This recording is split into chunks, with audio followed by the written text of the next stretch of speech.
Michael Bruce, 11-29-92 via telephone, Peoria, Illinois.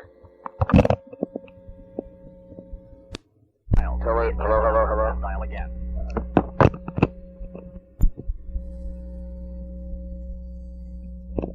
Hello. Hello, is this Bloody? Yeah. Bloody, Michael. Hey, Mike, how you doing? Good. Cool, yeah, I was waiting for you to call. Pardon? Just waiting to hear from you. Is it 8 now? Yeah, it's 8 o'clock on the dot.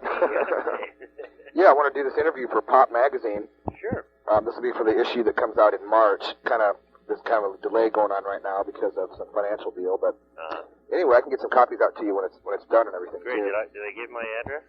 Yeah, what is that? 6801 East Camelback Road. 6801 East Camelback Road. Yeah, and it's apartment T204. Number T204. And that's Scottsdale. Okay. AZ. Okay. And 85251. 85251. Great. Yeah. Okay. Also, do you have any current black and white photos of yourself at all? Like maybe one. The one we took today was color. We need a black and white. I found out. Oh yeah. Well, I can get you one by March. Oh, could you? Yeah. Just mail me one or something. Great. Yeah, no problem. I can just drop you a line whenever you're gonna be back there and ask you for it. Yeah. If you do that, remind me. That would be great. Cool. When are you gonna be back there? You think? You mean back to Phoenix? Yeah. Oh, I'm going tomorrow. Oh, okay. Yeah, I'll be home. I'll be there till I'm gonna go down to Mexico for Christmas and take my kids, but I'll be back. I can send you something sometime in January. Sounds cool. All right, I just want to ask you a few questions. Sure. The original Alice Cooper band broke up. What is around early '74? It was more like because we did Brazil in '74, so it was actually right around '75. Actually, right around the beginning of '75.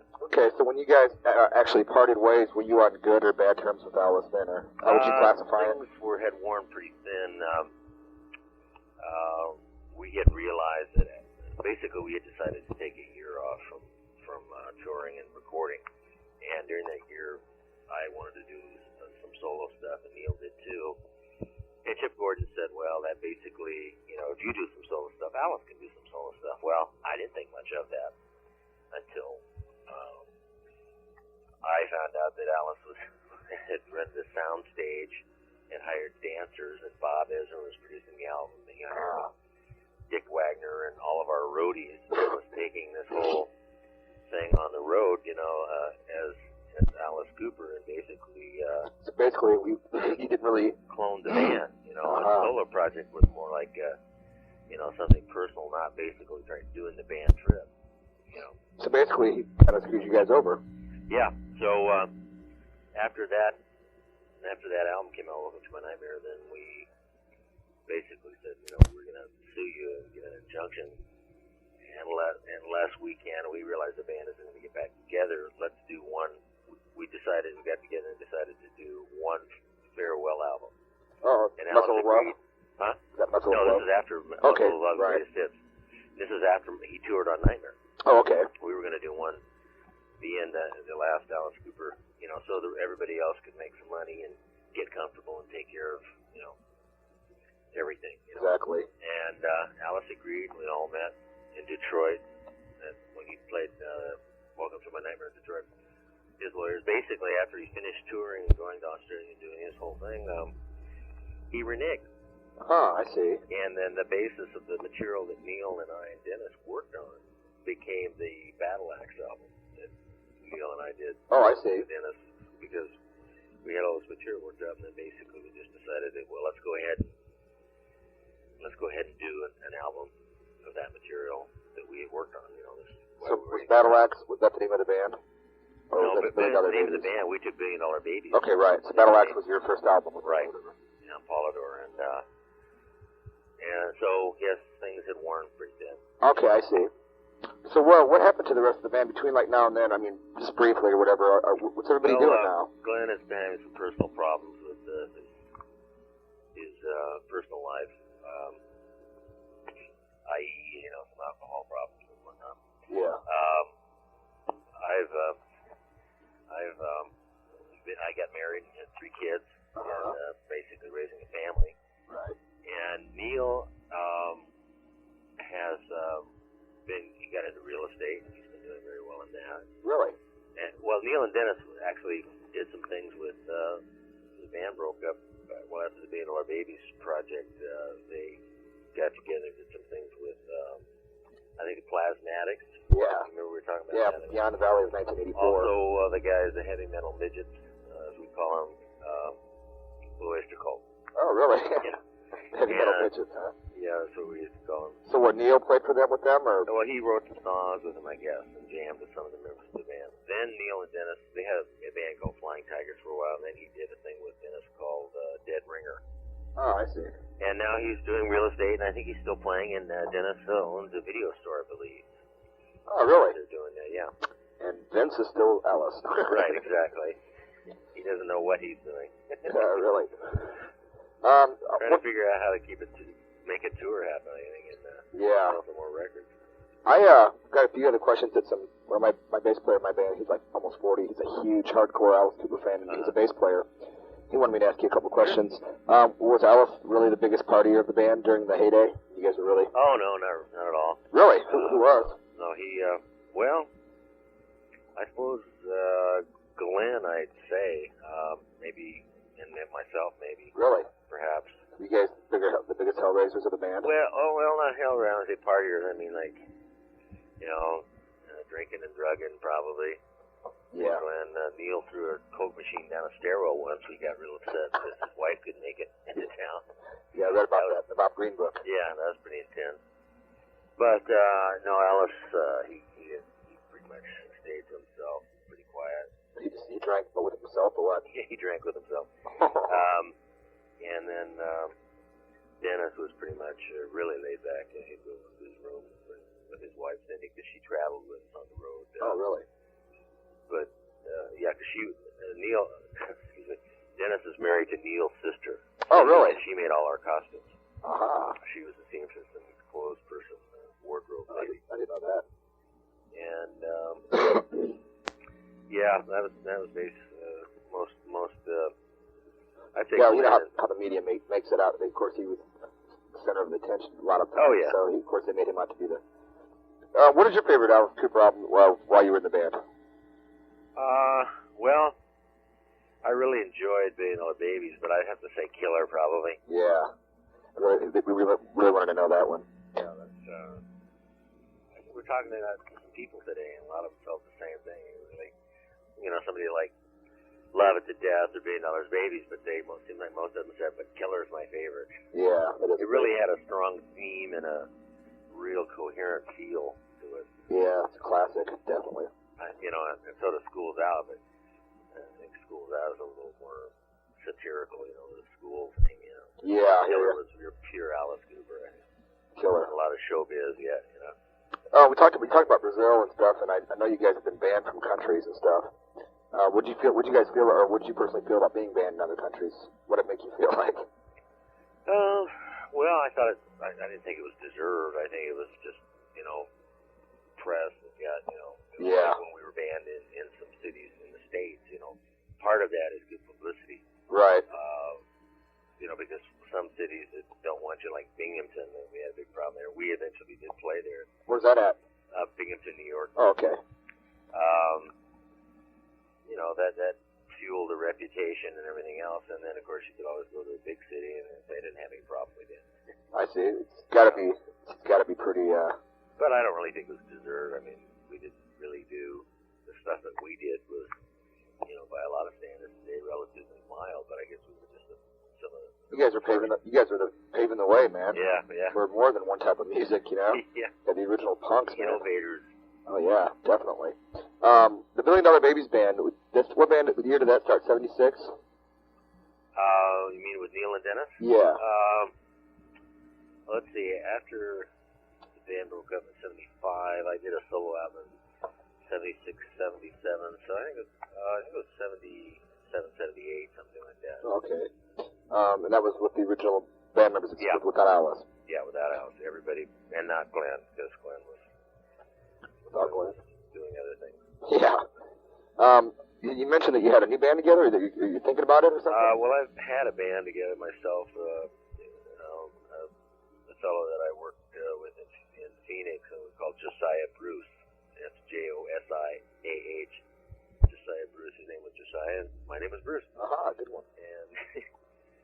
we did some shows with Robbie Krieger from The Doors and Eric Burden, and Really? yeah, and we opened for him as Brian Auger with Eric Burden. We got real good reception. We played around town, but there's not a lot of money in original acts in Arizona, unless you're on a big-time bill. Do you know Bruce or Butch Patrick? Who? Butch Patrick? Butch Patrick? Yeah, he played Eddie Munster from Munsters. No, I don't know him. He's a promoter in Texas. He promotes like heavy metal and rock and roll bands. Oh, really? Yeah, I met up with him a couple months ago. Wow. In Milwaukee. Huh. You mentioned something also about an Alice reunion. Is that something that's possible, or something that's been talked about at all? It's been talked about. Alice, even at one time in 85,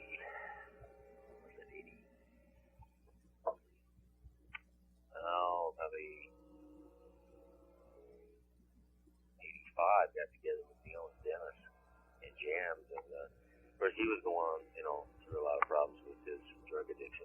Who was? Alice. Oh yeah. He was crack. No shit. Yeah. Well, he did that from the inside. He was going through his thing that was really parallel his real life, actually. Wow. But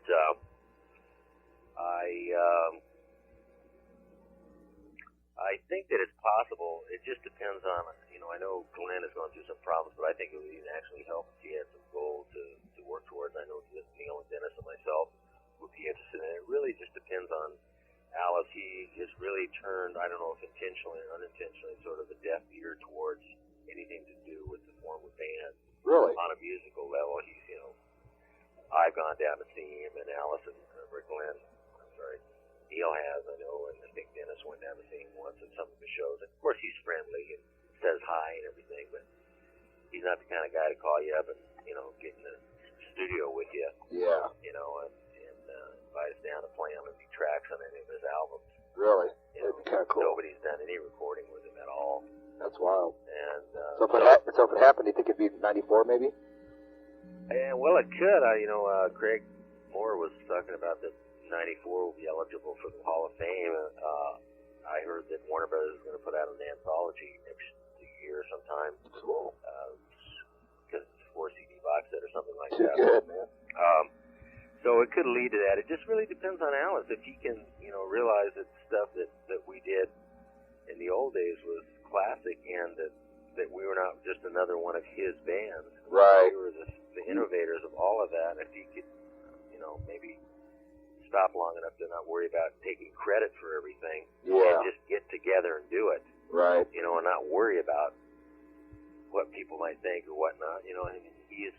He's done some good albums, Raise Your Fist and the Poison and stuff, but his tours hasn't been real successful, and filling stadiums on tours and whatnot. And of course, that may not be what he wants to do anymore. I think he certainly could do some films, but I don't see any point, any harm in getting together with the old band and it'd be great. doing a couple of shows, or maybe just one, do a live album. That'd be really cool. And just play one show and put it on cable or satellite or close circuit TV. Yeah, there's all kinds of possibilities, but I guess record it. Up to him to get his. We never did do a live album.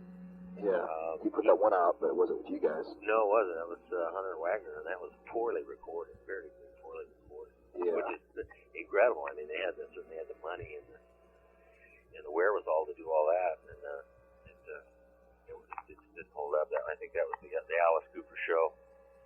That's what it was called. Yeah. So in '94, you guys will be up for the Hall of Fame. Yeah, 25 years, I believe. Right. Okay. So if that happens and you guys do get inducted, I'm sure that you'll all have to be together for that, huh? Yeah.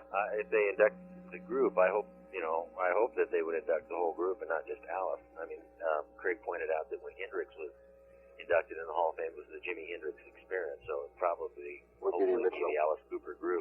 Yeah, I think so. Also, I'll let you go pretty soon. I got a couple more questions for you. I asked you about this today, but I'd like to get something in print for the people that were around then about the barn in 72, I think it was. You guys played there, and people talk about it still to this day. And you guys apparently went out there recently. Yeah, Greg and I stopped by there today, and it was Friday after I got in. We drove by, and it's now the red barn is now the white barn. And there was a lady out there. It was funny. We drove up, and she came out of her. She just pulled up in her car in the house next to the barn. Greg rolled his window down. I was sitting in the middle, and he was talking, across me out of the side passenger door to her. And he goes, Greg said something like, "Well, this is a rock and roll place. This used to be a rock and roll place." And she goes, "No, this isn't a rock and roll place." Greg goes, No, I know it's not a rock and roll place. This guy used to play here." And she goes, "Oh, this guy used to play here." And then he goes, yeah, we're just kind of having a little nostalgic business." She goes, "Oh, we're experiencing a nostalgic thing, are we?" Jesus. Yeah, we go, "Okay, see ya." I think she wanted to know what we were doing a couple along here. Yeah. And we were just looking the building over and remembering, how it used to be. I remember that place because Craig reminded me that it had fiberglass with plastic. It had fiberglass rolls of fiberglass up in the ceiling. Yeah. That the fiberglass was, instead of the aluminum side out, it had the fiberglass side out. And you'd get up there and play, and even though there was plastic, some of it would move around and vibrate down and get on you. Itchy. So that helped you move around on stage in case you weren't very lively. Get you into the show a little bit more, huh? Yeah. Good one. Yeah, anyway, what do you think about Peoria? I had a great time. The show in Springfield was a little slow yesterday, but today was a great turnout. It was really nice, and signed lots of records and answered a lot of questions, and people were generally very receptive.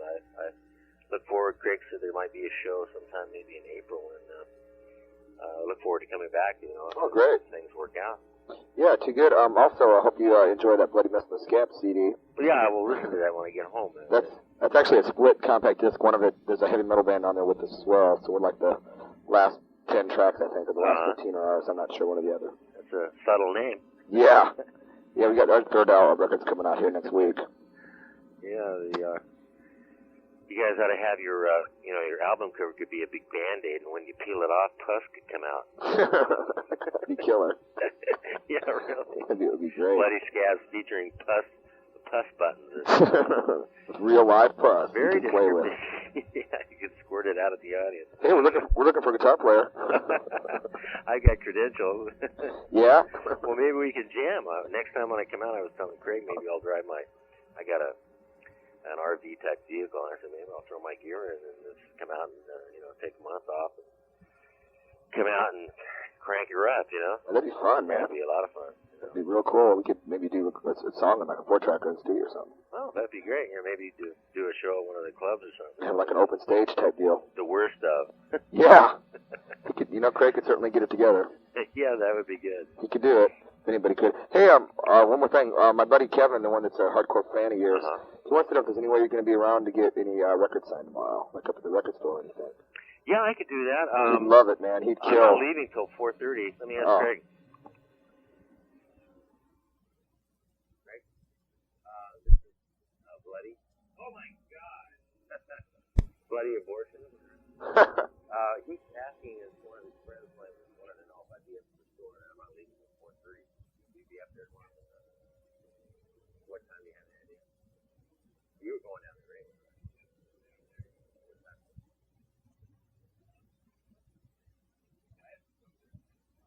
He has to go up at 10. I could just go along. Tomorrow morning? Yeah, tomorrow. So we'll probably be up there until after 12 at least. A couple hours. So. Okay, I'll tell you what. I'll tell Kevin. I'll probably come up there with him, but about 10 or 11 we'll come up there. Yeah, maybe you could, if you need maybe you could grab if you got any black and white film, maybe shoot some shots or something. Hey, that's a good idea. I can call the magazine up tonight and have them come out and take some photos right there on the spot. Maybe we could do a couple shots together and stuff. Okay, tell you what. I'll be there between 10 and 11. Okay, between 10 and 11? Yep. Between 10 and 11, that would be... That's good. Okay, man. Thanks, Mike. All right, thank you. I'll talk to you tomorrow. All right, bye-bye. Bye-bye.